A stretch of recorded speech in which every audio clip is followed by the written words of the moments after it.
Hey, everyone. Did you know that cringe culture is dead? That's right. Cringe culture is dead and 10 feet below the ground as we speak, so it's time to just go crazy and be self-indulgent. Which means, it is our duty as a society to revive gijinkas. If you were ever into animes and Sonic at the same time at any point in your life, chances are good you've seen some good old fan arts of Shadow the Hedgehog as the sexy anime guy of your dreams.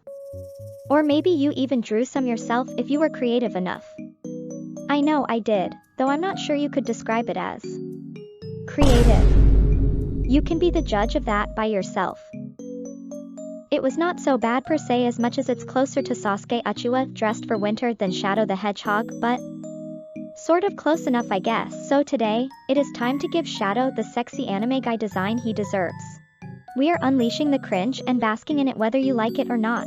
Grab your nearest Blingy edit and come along on this journey with me.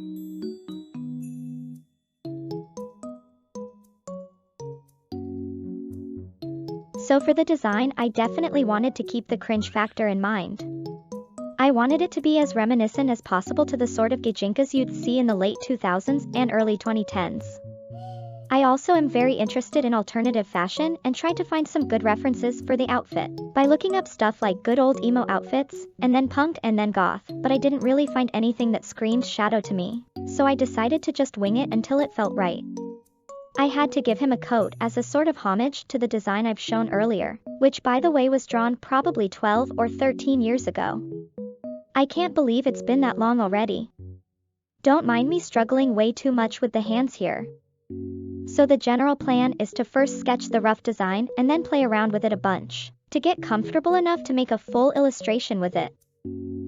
For the hair, the only thing I could think of was, Shadow would not have a decisive haircut. Like he can't look like he cares that much, but it can't look bad either. It has to be a purposeful mess, and I think I sort of succeeded with that. The jewelry I added is also mainly to reference the golden rings he has on his wrists and ankles on his original design. Some minor adjustments and boom, he's colored in. Magic. Since the full body sketch lacks details for the face, I decided to do a headshot to really grasp his facial features. Does he look tsundere enough? Also, yes, I did keep the ears. And yes, they do look like cat ears. Don't pretend that bothers you, I know who you are and what you've done. And there we go for the first round of sketch. Now on to a second round because it didn't feel like enough before going in for the final illustration. Thought I would use some manually recorded footage too instead of just the time-lapse. I always find those satisfying to watch for some reason.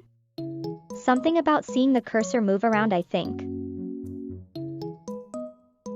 For this sketch, I wanted to illustrate the type of shirt I gave him that isn't really visible under his huge coat. I did say this was going to be a sexy anime guy design. He needs to show at least some amount of skin. It's very important. You may notice I struggled a lot with the eye here. I have no excuse for that except that drawing side profiles sucks. On to the next and final sketch. Gave him some sassy pose. I wanted to keep this one pretty simple because I was really itching to get started on the real thing at that point.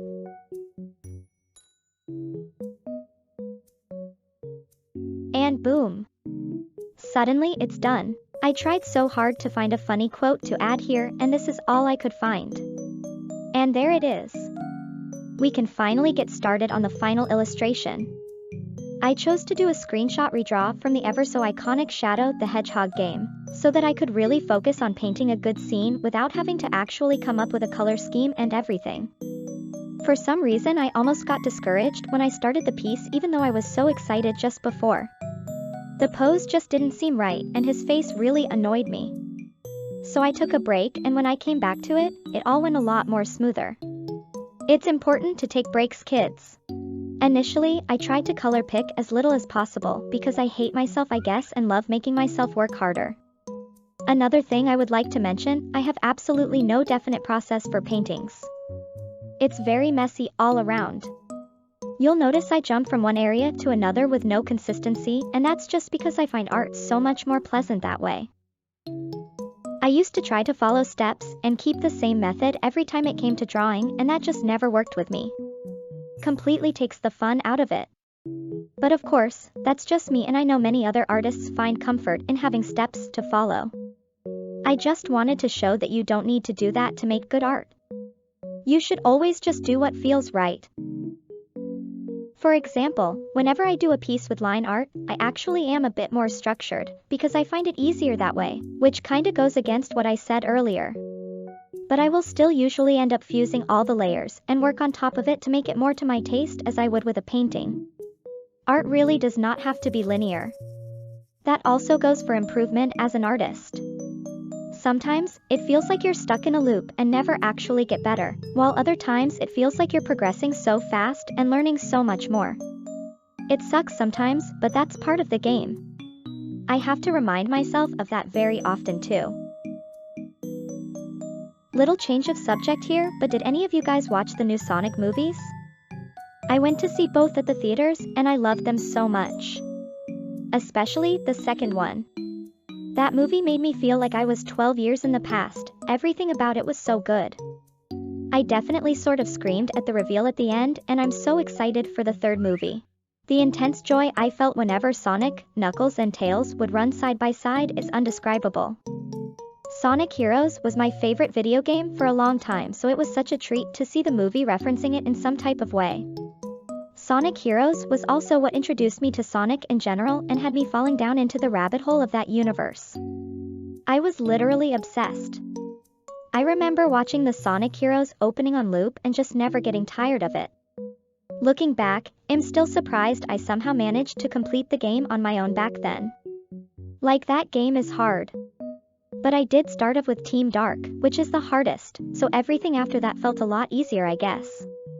And then I just spent hours on Sonic dedicated forums and looking at other people's OZs. Which of course led me to make my own. I actually had quite a lot of them. But that's a topic for another video.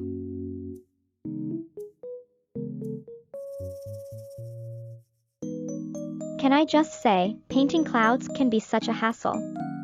It's fun, but it's also hell at the same time. I still don't know the tricks to make perfect looking clouds. Not sure if I ever will.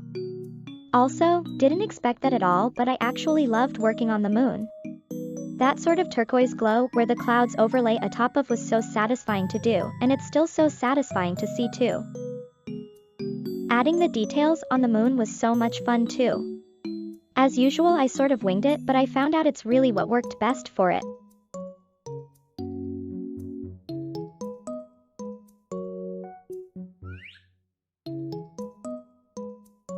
So, little fun fact about the pose shadow is doing. As per usual, I was not using a reference because I'm lazy, and as you will see, I was struggling big time. It just didn't look right. I didn't know how to pose the arms and hands in a way that made sense. I resigned myself and ended up actually looking at references, and wouldn't you know, not a single one had the left hand resting on top of the right arm. All of them had the hand tucked under it instead. And when I actually tried the pose, I did the same exact thing too. Tucked it right under my arm. It actually feels pretty awkward not to. So I guess this is a good lesson on why using references is important and so helpful. I am still not sure why I still avoid using them so much. Like, girl, get a grip. Make life easier on you.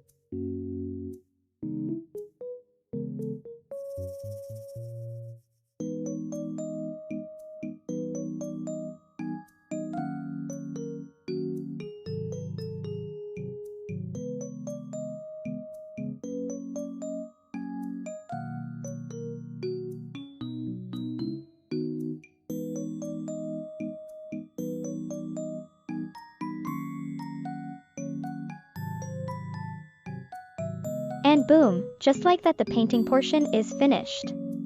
But the illustration isn't done quite yet.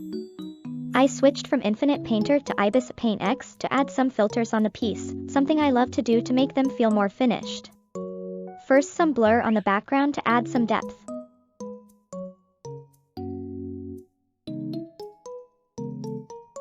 And then some of that thing I forgot the name of to make it more interesting. And of course, adjusting the color values. some glow around shadow too, since that big moon is right behind him, and more of that red light.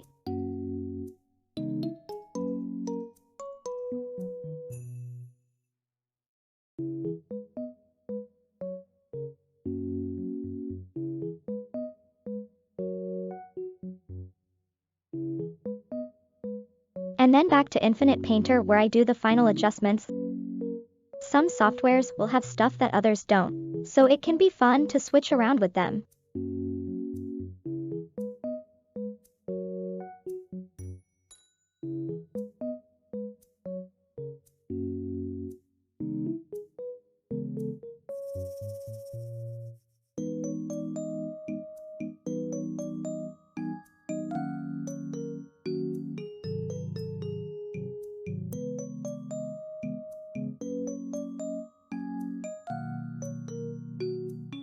And there it is.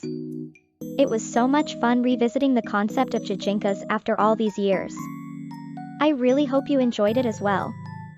Hey, race a little and very unfair comparison between my first design and this one. I would love to hear your own stories about Jajinkas or cringe self-indulgent things you have done before. Tell me all about your Mary Sues and all that jam. Thank you so much for watching. Don't forget to like and subscribe, and see you soon for more art cringe.